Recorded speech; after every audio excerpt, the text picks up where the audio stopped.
Assalamualaikum warahmatullahi wabarakatuh. Yang terhormat Bapak Dr. Ipan Ahmad Gupron, Master of Philosophy, sebagai dosen pengampu mata kuliah Filsafat Umum, dan rekan-rekan kelas 2A Ekonomi Syariah yang saya banggakan.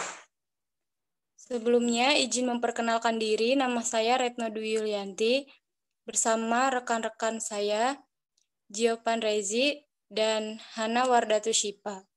Di sini kami akan mempresentasikan hasil diskusi kami mengenai sejarah filsafat zaman abad dan pertengahan dan modern.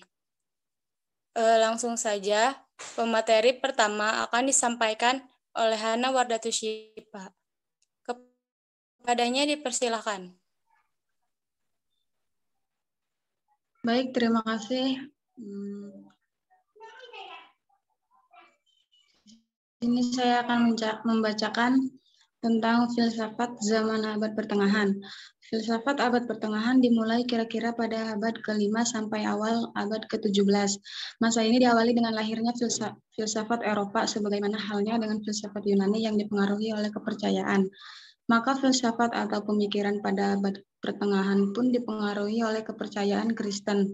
Artinya, pemikiran filsafat abad pertengahan didominasi oleh agama.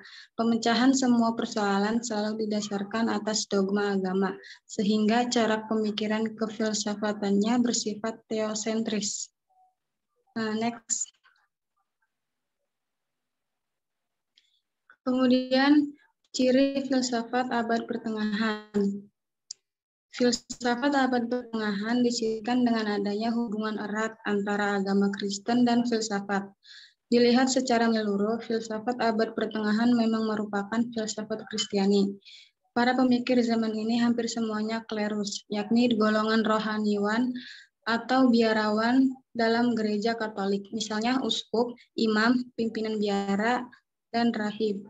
Minat dan perhatian mereka tercurah pada ajaran agama Kristiani. Next.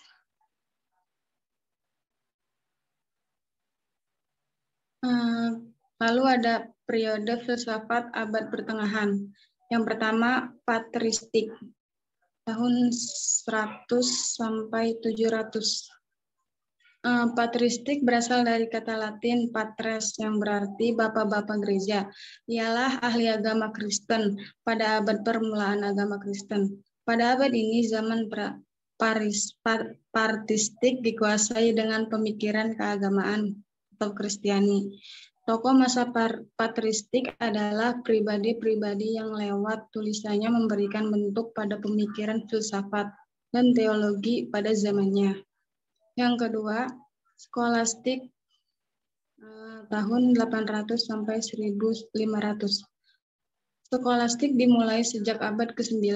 Kata skolastik menunjuk kepada suatu periode di abad pertengahan, ketika banyak sekolah didirikan dan banyak pengajar ulung bermunculan.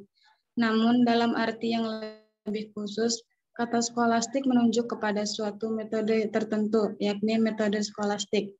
Para tokoh zaman skolastik adalah para pelajar dari lingkungan sekolah kerajaan dan sekolah katedral yang didirikan oleh Raja Karel Agung tahun 700.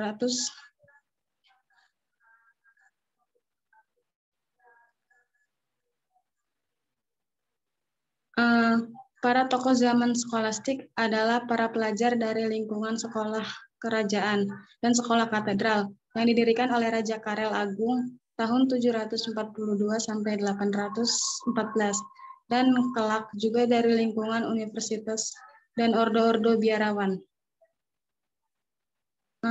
Sekian dari saya kembalikan kepada moderator.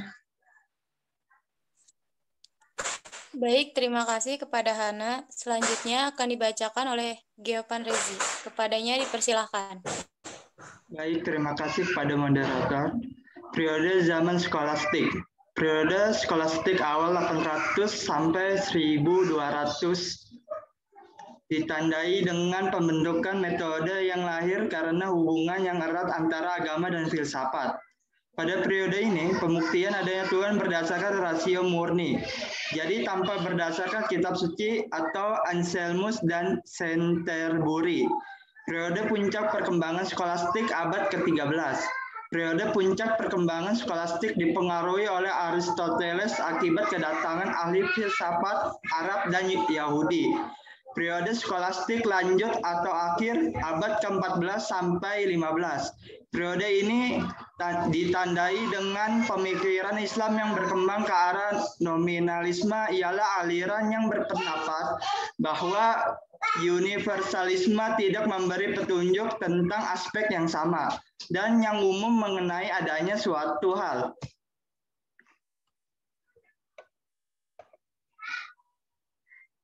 Filsafat zaman modern.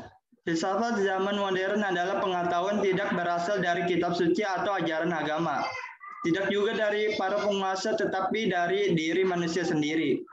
Aliran rasionalisme beranggapan bahwa sumber pengetahuan adalah rasio.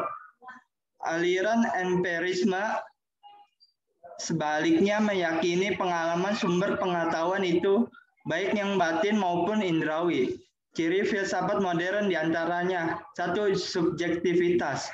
Dimaksudkan bahwa manusia menyadari dirinya sebagai subjektum, yaitu sebagai pusat realitas yang menjadi ukuran segala sesuatu.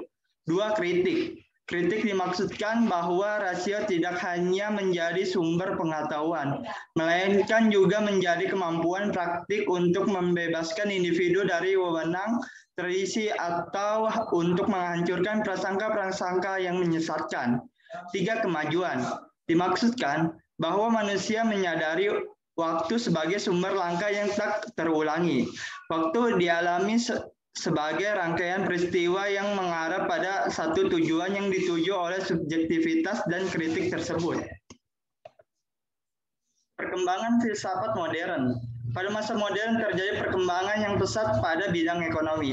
Hal ini terlihat dari kota-kota yang berkembang menjadi pusat perdagangan, pertukaran barang, kegiatan ekonomi moneter, dan perbankan. Kaum kelas menengah melakukan upaya untuk bangkit dari keterpurukan dengan mengembangkan suatu kebebasan tertentu. Kebebasan ini berkaitan dengan syarat-syarat dasar kehidupan. Terima kasih, saya kembalikan kepada moderator.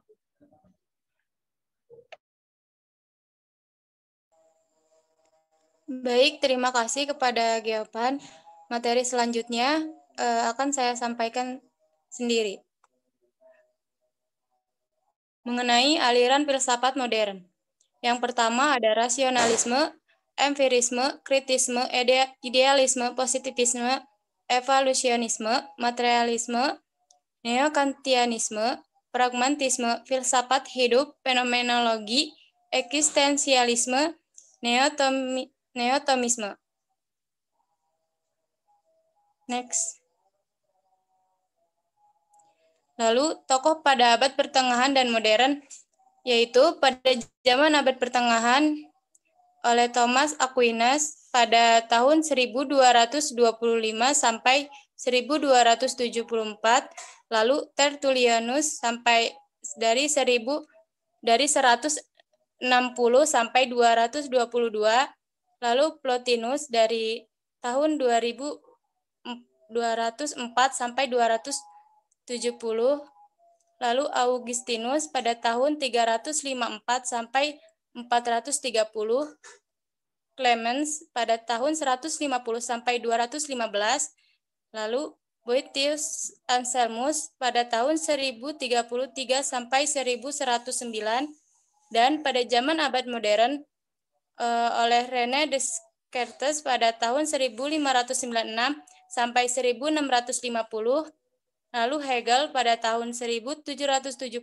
sampai 1831, dan Immanuel Kant pada tahun 1724 sampai 1804, Johann Locke pada tahun 1632 sampai 1704, William James pada tahun 1842 sampai tahun 1910, Thomas Hobbes pada tahun 1588 sampai 1679.